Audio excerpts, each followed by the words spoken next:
La Biblia es uno de los libros más influyentes en la historia de la humanidad. Explora las grandes preguntas de por qué existimos. Ha inspirado a muchas personas a hacer cosas asombrosas.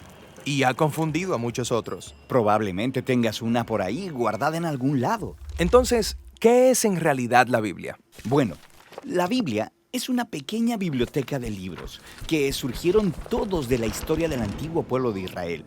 Y en un sentido, ellos eran como cualquier otra civilización antigua. Pero entre ellos existió una larga línea de individuos llamados profetas, y ellos veían la historia de Israel como no ordinaria. La veían como una parte central de lo que Dios estaba haciendo por toda la humanidad. Y estos profetas eran genios literarios. ¿En serio? Sí, ellos usaban de manera experta el lenguaje hebreo para escribir narrativas épicas y poesía muy sofisticada. Eran maestros de la metáfora y de la narrativa y utilizaron estas técnicas para explorar las preguntas más complicadas de la vida acerca de la muerte y la vida, las luchas del ser humano. Así que hay muchos autores diferentes que contribuyeron en escribir este libro. Sí, y estos textos fueron producidos en un periodo de más de 1000 años, empezando con los orígenes de Israel en Egipto hasta su reino y su primer templo, pero eventualmente fueron conquistados por los babilonios, quienes se los llevaron al exilio. Luego, en un momento crucial de su historia, muchos israelitas regresaron a su tierra, construyeron el segundo templo, reformaron su identidad, y es aquí cuando las escrituras judías empezaron a tomar la forma en que las tenemos hoy en día. Está bien, la Biblia judía. ¿Qué hay en ella? En hebreo se llama por un acrónimo conocido como Tanakh. La T es por Torah, a veces llamada la ley. Esto es, los primeros 5 libros con la historia del nacimiento de Israel. La N es por Nevi'im, una palabra hebrea para profetas. Y esta sección consiste de los libros históricos que cuentan la historia de Israel desde el punto de vista de los profetas. Luego tienes los libros poéticos de los mismos profetas. La K es por Ketuvim, una palabra hebrea para escrituras. Esta es una colección diversa de libros poéticos, libros de sabiduría y más narrativa.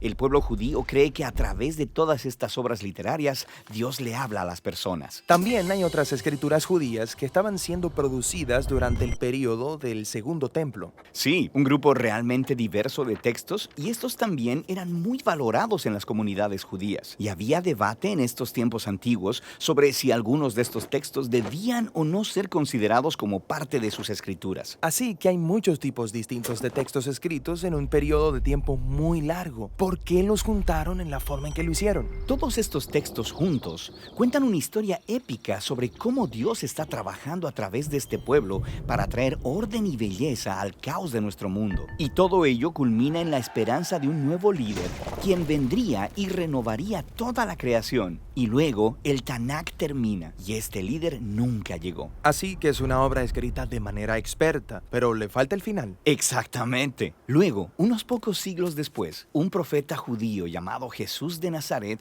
entra en escena. Él decía que estaba continuando la historia del Tanakh. Así que Jesús hizo un montón de cosas geniales. Fue asesinado y sus seguidores decían que él había resucitado de los muertos. Sí, dijeron que Jesús era ese líder tan esperado, quien restauraría el mundo. Así que sus seguidores más tempranos, llamados apóstoles, compusieron nuevas obras literarias acerca de la historia de Jesús. Las llamaron Buenas Nuevas o Evangelios. Formaron un registro llamado Hechos acerca de cómo el movimiento de Jesús se extendió fuera de Israel, y luego hicieron circular cartas a diferentes comunidades de Jesús por todo el mundo antiguo. ¿Y ellos consideraban estos escritos como parte de las escrituras? Sí, los apóstoles escribieron todo esto como el cumplimiento de la historia épica que se encuentra en el Tanakh, y estaban continuando con el genio literario de la tradición judía. También creían que Dios le estaba hablando a su pueblo a través de estos textos, al igual que por las escrituras de Israel. Así que esto es el Antiguo y Nuevo Testamento. Pero, ¿qué pensaban los primeros cristianos acerca de la literatura adicional durante el Segundo Templo? Grupos diferentes tenían diferentes puntos de vista acerca de algunos de estos libros, pero sabemos que leían y valoraban estos textos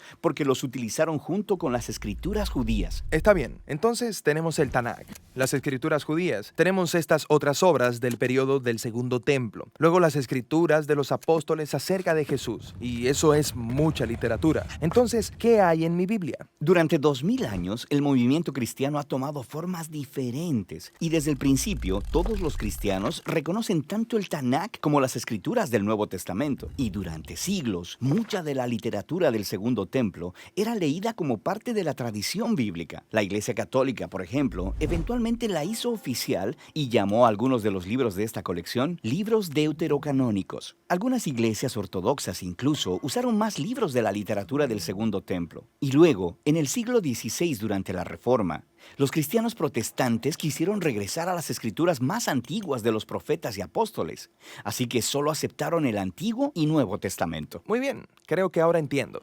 Pero ¿cómo es que una colección de libros producida en un periodo de más de 1000 años por todos estos autores diferentes dice una misma historia? Esta es la pregunta que responderemos en nuestro próximo video.